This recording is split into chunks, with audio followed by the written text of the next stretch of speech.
Bonsoir à tous et bienvenue dans ce point de l'information. La Côte d'Ivoire continue de déployer son plan de riposte contre la Covid-19. Le centre d'accueil et de dépistage d'Adiama est ouvert depuis ce lundi. C'est l'un des plus grands centres après celui de Yopougon, une superficie de 600 mètres carrés.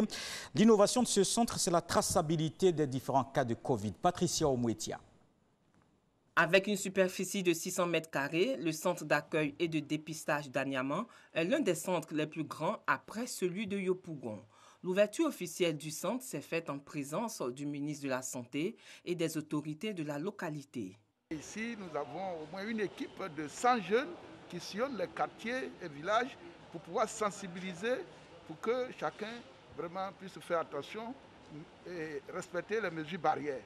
Comme maintenant nous avons un centre de prélèvement, nous allons orienter tout le monde ici. Notre appel, c'est vraiment renforcer ce qui est déjà édicté par le gouvernement, à ce que chacun puisse observer ces mesures.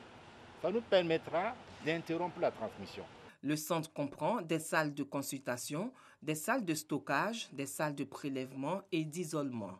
Innovation majeure de ce centre, le traçage des patients pour permettre d'avoir un délai réduit des résultats. Il faut retenir deux choses.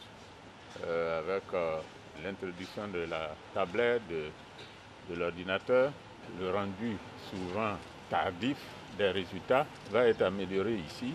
Le système de traçabilité ici va permettre de reconnaître les échantillons lorsque ces échantillons seront donc mis à la disposition de l'Institut Pasteur. Le centre de dépistage et d'accueil Covid-19 d'Aniama est ouvert à la population pour des conseils, des informations sur la Covid-19 avec un personnel de santé qualifié.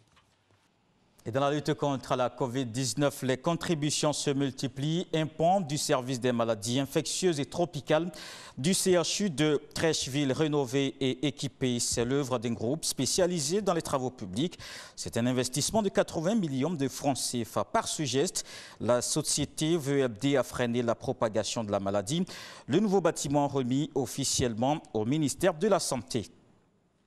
Puis en France, le déconfinement s'accélère. Le président français a pris la parole pour la 4e allocution télévisée depuis le début de la crise. Emmanuel Macron a annoncé hier la fin du premier acte du déconfinement. Tout le pays sera désormais en zone verte, les restaurants et commerces rouvrent et à partir du 22 juin, on assistera à un retour en classe des élèves. Le ministre de l'Éducation nationale, Jean-Michel Blanquer, a confirmé l'allègement du protocole sanitaire. La nouvelle version sera dévoilée demain mardi. Et puis ici en Côte d'Ivoire, l'actualité, c'est aussi la révision de la liste électorale. Le président de l'Assemblée nationale est à Séguéla, Amadou Soumaoro, en tournée de sensibilisation dans la région du Ouorodougou. Il a expliqué l'importance de participer massivement à l'opération. Les populations invitées à s'inscrire. Puis dans le reste de l'actualité, au Mali, une quarantaine de soldats portés disparus. Ces militaires sont tombés hier dans une embuscade dans la région de Diabali, près de la frontière mauritanienne.